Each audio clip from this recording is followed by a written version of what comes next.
예람이라고 하는 말은 예수님의 사람, 예배하는 사람이라고 하는 그런 뜻이라고 그럽니다.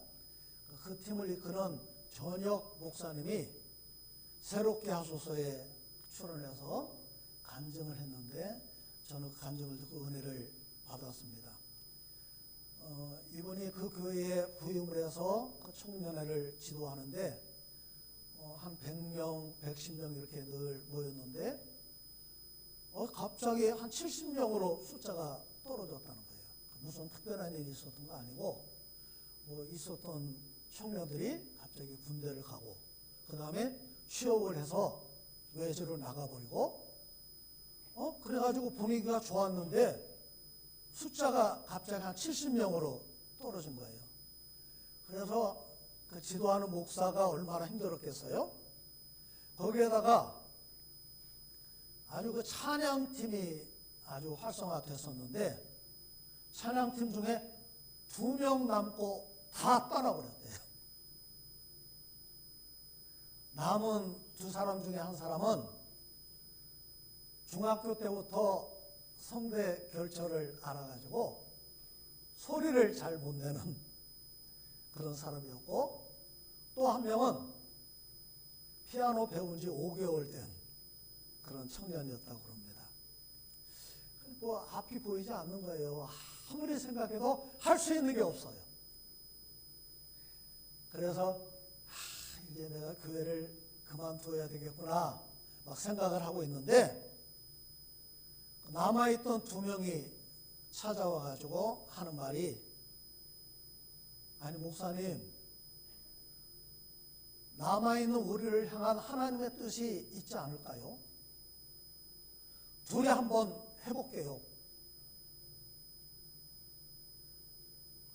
그래서 목사님과 그 성대 결절을 앓고 있는 그 청년하고 피아노 배운 지 5개월 된 그 청년하고 셋이 시작한 것이 예람 50의 출발이라고 그렇게 합니다. 말을 합니다. 그 성대 결절을 앓고 있던 그 청년이 지금 우리 좀 아까 주님의 시선 그 찬양 우리 들었잖아요. 거기 보면 사자머리라고 있죠. 모든 그 찬양팀을 이끄는 메인 보컬은 아니지만 찬양팀을 이끄는 리더 역할을 그분이 하고 있고 그 다음에 그 피아노 5개월 배운 그 청년이 모든 편곡을 다 했다는 거예요. 그러니까 그 전영 목사님이 가사를 쓰고 함께 모여서 연습하면서 그러니까 직장을 다니는 청년들이기 때문에 저녁 8시에 모여서 밤에 찬양 연습을 하고 그다음에 찬양팀이 모여서 할 게 많잖아요. 악기도 조율해야 되고 그 다음에 악보도 맞춰봐야 되고 악보도 쓰고 막 이러면서 보통 3시, 5시, 6시까지 찬양을 하는데 하나님의 은혜를 주신 거예요.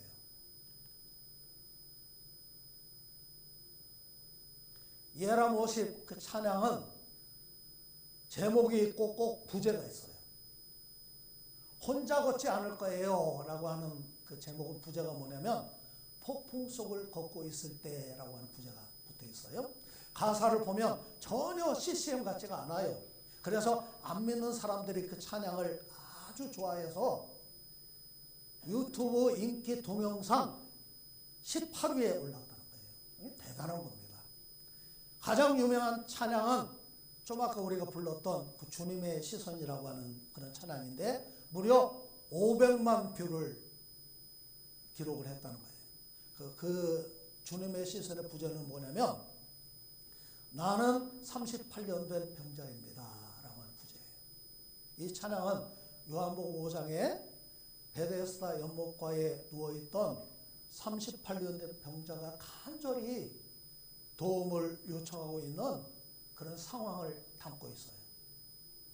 찬양하는 내가 바로 38년 된 병자가 돼서 그 노래를 부르는 거예요. 38년 동안 그 병을 앓았는데 그거는 베데스다 연못가에 몇 년을 누워 있었을까요? 성경에 누워 있었던 연대는 나와 있지 않아요. 10년을 있었는지 20년이 있었는지 오랫동안 그 자리에 누워 있었다는 거죠. 물이 동하기를 기다리면서 그 자리에 기다리고 있습니다. 그런데 어느 날 주님이 찾아오셨어요. 내가 낫고자 하느냐? 네, 내가 낫기를 원합니다. 그렇게 대답하지 않고 성경을 보니까 뭐라고 되어 있어요? 주여, 물이 움직일 때에 나를 못에 넣어줄 사람이 없습니다.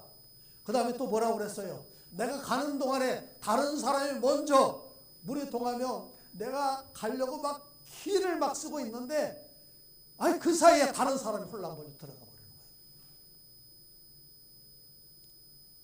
거예요. 그런 말이죠. 돈이 없어서 내가 못나서 나를 도와주는 사람이 없어서 내가 부모를 잘못 만나서 누구를 잘못 만나서 이렇게 낫지 못하고 있습니다. 빨리 움직이지 못하는 자기 자신을 탓하면서 세월이 얼마인지 몰라요.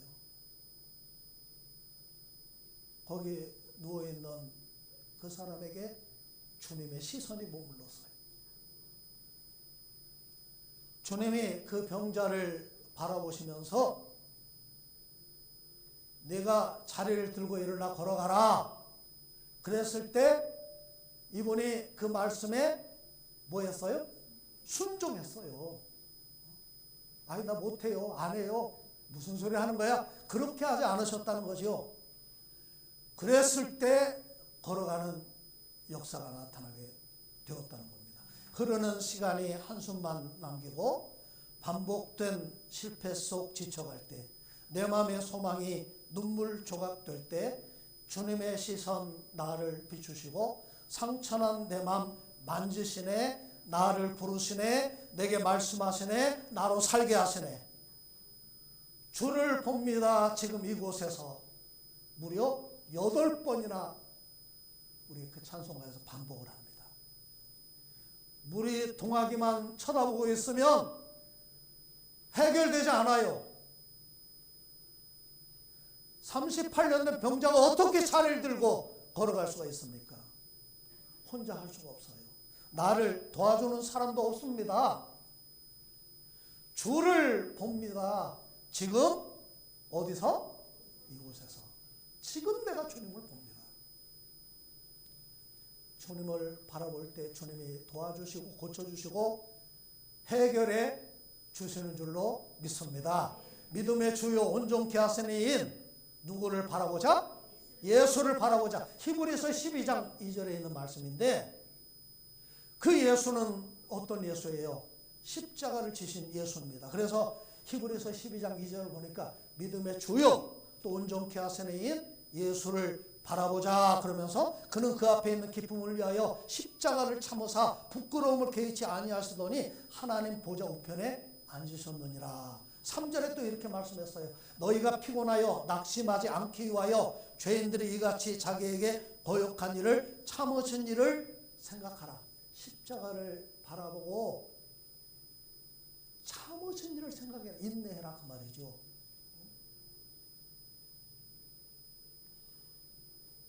그렇게 주님을 바라보라는 거예요. 오늘 본문 시편 62편은 다윗이 지은 찬송시인데 오늘 이 시편 62편에서 다윗은 하나님을 바라보는 믿음을 우리에게 보여주고 있습니다. 우리 1절을 함께 읽겠습니다. 시작. 나의 영혼이 잠잠히 하나님만 바라며 나의 구원이 그에게서 나오는 도다. 아멘.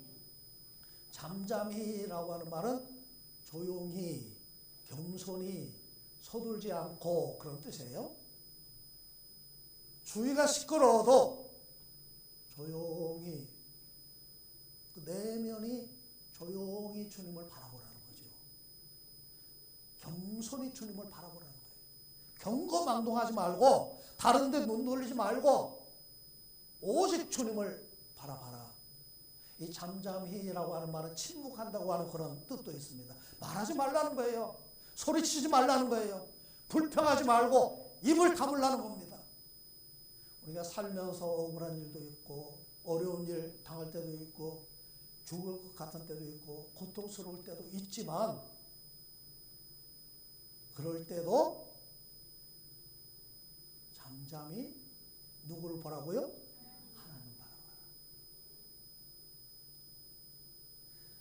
내가 죽겠다고 막 소리 지르고 요란을 떨면 하나님 보이지 않아요.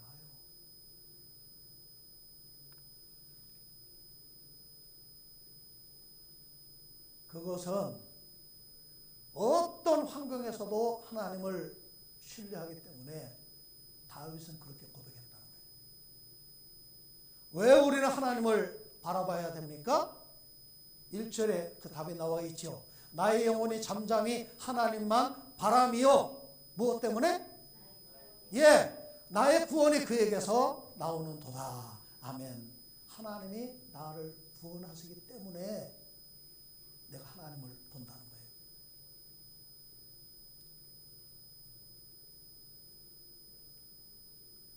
다윗은 그걸 알았어요. 다윗이 돈이 없었나요? 권력이 없었어요? 지혜가 없었어요? 힘이 없었어요? 돈도 있고 권력도 있고 힘도 있고 지혜도 있었지만 그것이 나를 구원하는 것이 아니라 나의 구원이 누구에게 있어요? 하나님께 있습니다. 자, 오늘 본문에서 다윗은 똑같은 말씀을 두 번이나 반복하고 있는데 1절과 2절과 5절과 6절입니다. 우리 같이 한번 읽겠습니다. 2절, 1절, 2절. 나의 영혼이 잠잠히 하나님만 바라며 나의 구원이 그에게서 나오는 도다. 오직 그만이 나의 반석이시오 나의 구원이시오 나의 요새이시니 내가 크게 흔들리지 아니하리로다. 5절. 나의 영혼아 잠잠히 하나님만 바라라. 무릇 나의 소망이 그에게서 나오는 도다. 무릇 그만이 나의 반석이시오 나의 구원이시오 나의 요새이시니 내가 흔들리지 아니하리로다. 아멘. 2절 한번 보여주세요. 나를 구원하시는 하나님을 뭐라고 표현했어요? 반석, 구원, 요새.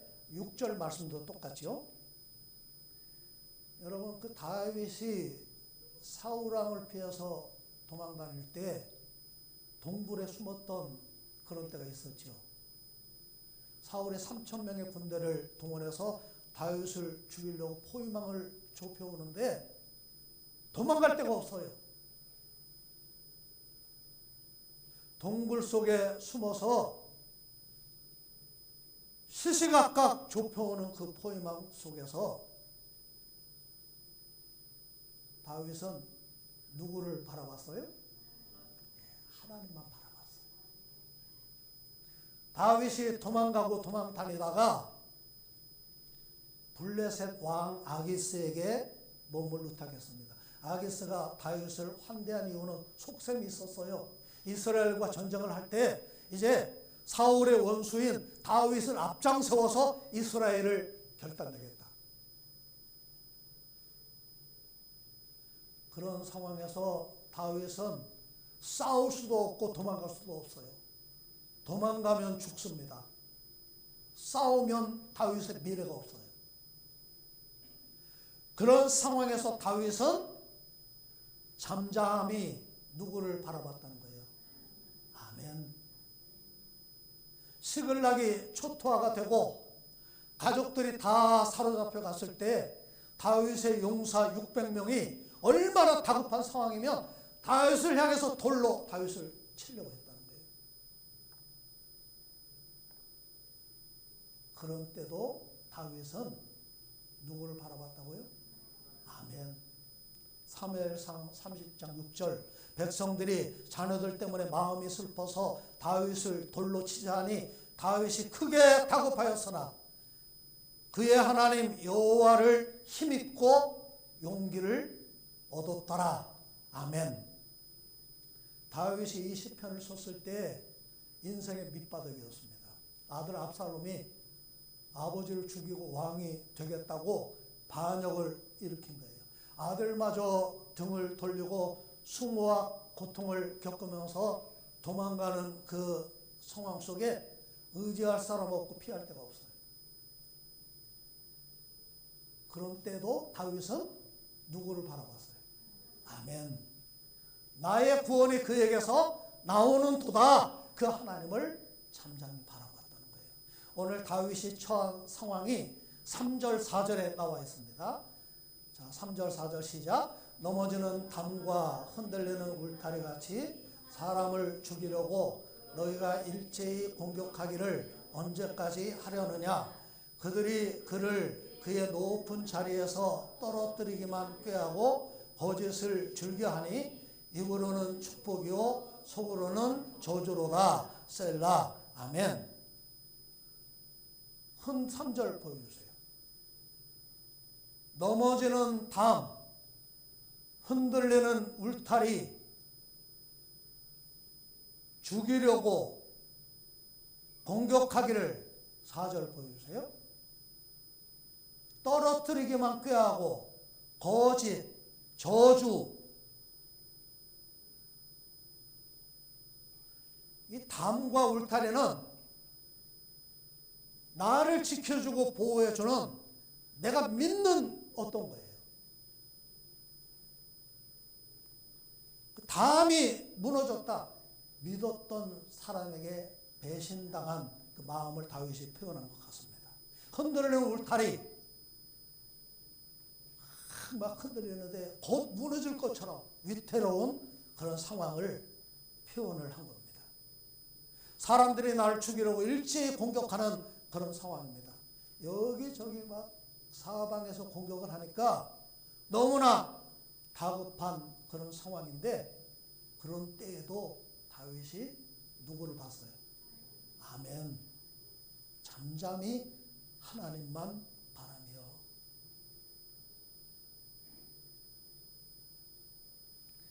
참 그런 상황에서 흔들리지 않을 사람이 누가 있어요?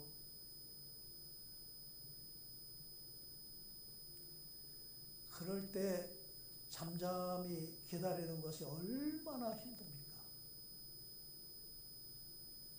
우리가 살아가는 우리 삶의 자리가 우리는 하루하루 흔들리잖아요.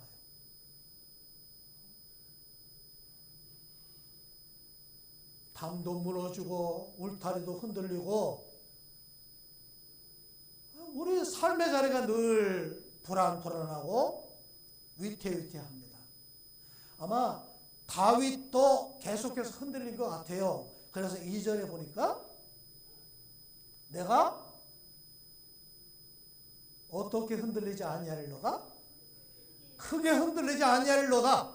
다윗의 마음이 막 요동치고 흔들려요. 그런데 딱 자기는 중심을 하나님께로 향하고 있었다는 거예요. 6절 보여주세요. 거기 보니까 또 뭐라고 그랬어요? 내가 뭐하지 아니하리로다? 흔들리지 아니하리로다. 흔들리지 않겠다고 하는 말을 2번이나 반복을 하고 있습니다. 내가 흔들리지 않는 이유는 뭡니까? 다윗은 믿는 구석이 있어요. 하나님이 나의 반석, 나의 구원, 나의 요새이시기 때문에 그렇습니다. 아무리 폭풍이 불어와도 반석 위에 있으면 안전해요. 다윗은 그걸 알았다는 거예요. 이 요새라고 하는 말은요, 피난처를 말하는데 고대의 요새는 마사다처럼 높은 곳에 아무도 접근할 수 없는 높은 곳에 있는 요새가 제일 좋은 요새예요. 자, 1절과 1절 한번 보여주세요. 거기 보니까 나의 영혼이 잠잠히 하나님만 바라며. 5절 보여주세요. 나의 영혼아 잠잠히 누구만 바라라? 하나님만 바라라. 두 말을 2번 반복을 하고 있는데 차이점이 있어요. 여러분 차이점이 뭔지 한번 찾아보세요. 자, 1절은 자기 자신에게 하는 말이에요. 경건아, 너는 하나님만 바라봐. 자기 자신에게 다짐하는 그런 표현입니다. 5절은 나의 영혼아 잠잠히 하나님만 바라봐. 자기 자신에게 뭐 한 거예요? 명령한 거예요. 그러니까 자기 자신 스스로를 다짐하면서 흔들리는 그 마음을 굳게 잡고 자기 자신에게 강하게 명령을 해서 흔들리는 마음을 붙잡았다는 거예요. 5절을 보니까 무릇 나의 소망이 누구로부터 나와요? 하나님께로부터 나오는도다. 소망을 히브리어로 타크와 카와 그렇게 말을 하는데 기다린다고 하는 그런 뜻입니다. 그분께 소망이 있는 사람은 기다리는 거예요. 믿음, 소망, 사랑 이 세 가지는 항상 있을 것인데 그 중에 제일은 사랑이라. 소망은 항상 있어야 된다는 거죠. 포기하지 않고 끝까지 기다리는 거예요. 소망은. 줄로 묶는다는 뜻도 있습니다. 주님과 나를 하나로 묶는 거예요. 하나로 꼭 묶는 거예요. 이사야 40장 31절 오직 여호와를 앙망하는 자는 새 힘을 얻으리니 독수리의 날개치며 올라간 같을 것이요 다른 박질하여도 곤비치 아니하겠고 걸어가도 피곤하지 아니하리로다. 누가 새 힘을 얻는다고요? 여호와를 앙망하는 자. 앙망한다고 하는 말이 똑같은 단어예요. 소망한다, 앙망한다, 카와 똑같아요. 여호와를 바라보고 기다리는 거예요. 주님과 나를 묶는 겁니다. 시편 62편에 재미있는 표현이 있는데 만이라고 하는 그런 단어입니다. 만이라고 하는 단어는 히브리어로 아크라고 하는 단어인데 오직, 확실히, 참으로라고 하는 강조 부사인데 유독 시편 62편에서 오직, 확실히, 참으로 이 단어가 자꾸 반복이 됩니다. 자, 1절 보여주세요. 오직 누구만? 하나님만. 2절 오직 그만이. 그가 누구예요? 하나님이죠. 오직 하나님만. 4절 떨어뜨리기만. 5절 누구만? 하나님만. 6절 오직 하나님만. 우리 여기 두 가지를 바라볼 수가 있는 거예요. 오직 내가 누구를 보겠다. 하나님만 바라보기도 하고 오직 사람을 바라보기도 할 수도 있어요. 1절, 2절, 5절, 6절은 하나님만 바라보겠다라고 하는 그런 표현이고 3절, 4절은 사람만 바라보는 그런 모습이에요. 사람만 바라보면 나를 죽이려고 하고 나를 일체에 공격하고 4절 나를 떨어뜨리려고 하고 거짓, 저주. 그러니까 사람을 바라보지 말라는 거예요. 여호와께서 이와 같이 말씀하시니라. 무릇 사람을 믿으며 육신으로 그의 힘을 삼고 마음이 여호와에게서 떠난 그 사람은 저주를 받을 것이라. 그는 사막의 떨기나무 같아서 좋은 일이 오는 것을 보지 못하고 광야, 간조한 곳, 번거한 땅, 사람이 살지 않는 땅에 살리라. 그러나 무릇 여호와를 의지하며 여호와를 의뢰하는 그 사람은 복을 받을 것이라. 그는 물가에 심어진 나무가 그 뿌리를 강변에 뻗치고 더위가 올지라도 두려워하지 아니하며 그 잎이 청청하며 가뭄을 해도 걱정이 없고 결실이 그치지 아니함 같으리라. 아멘. 예레미야 17장 5절부터 8절에 있는 말씀입니다. 오늘 우리는 무엇을 붙잡고 삽니까?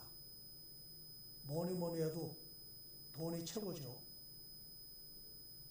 건강이 최고입니다. 자식이 최고예요. 정비할 수 없어.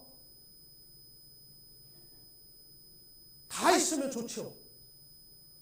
돈도 있고 건강도 있고 믿을 구석이 있고. 그런데 그런 것들은 잠시 동안 우리를 지탱해 줄 뿐이에요. 반석이신 하나님, 구원이신 하나님, 피난처이신 하나님을 늘 바라보고 붙잡으시기를 바랍니다. 믿고 의지할 분 하나님밖에 없어요.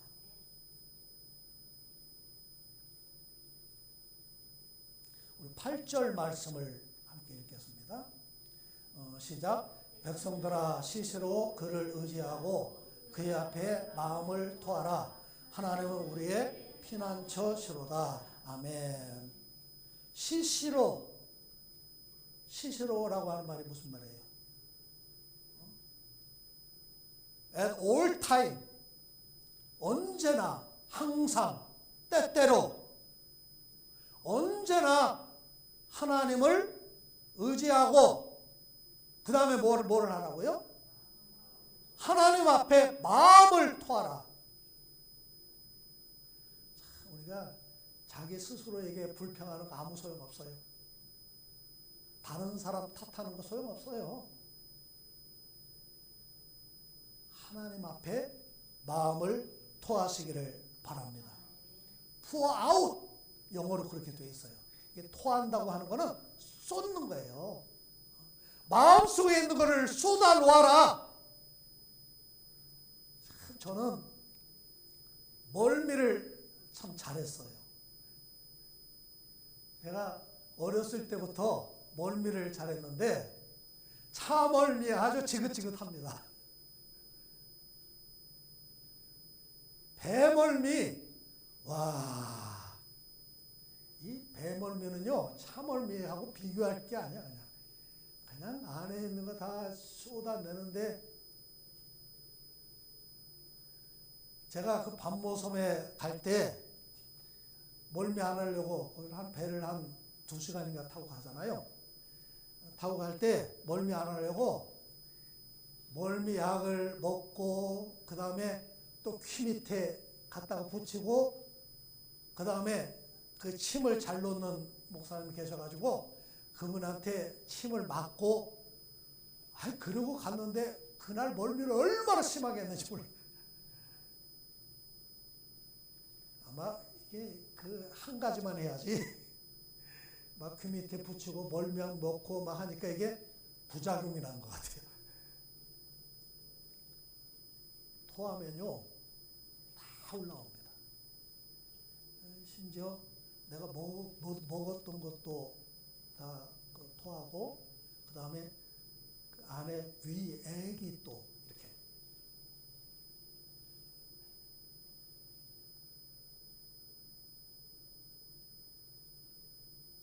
이게 토한다고 하는 것은요, 내 눈물, 한숨, 걱정, 근심, 불안, 내 상처, 내 아픔, 모든 것을 그분께 내놓으라는 거예요. 사람들에게 토하면 상처받기 쉬워요. 저 사람이 이 문제를 해결해 줄 거라고 내가 거기 너무 믿고 의지하면 실망하게 돼요. 비교하면 힘들어요. 섭섭한 거 생각하면 우리는 분노하게 됩니다. 나를 바라봐도 우리는 낙심하는 거예요.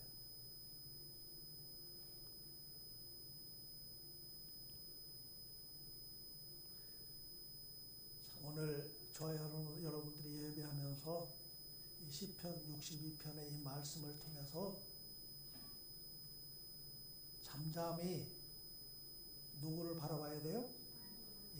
하나님을 바라보기로 결심하고 늘 하나님을 붙잡고 사시는 저와 여러분들이 되시기를 주님의 이름으로 축복합니다.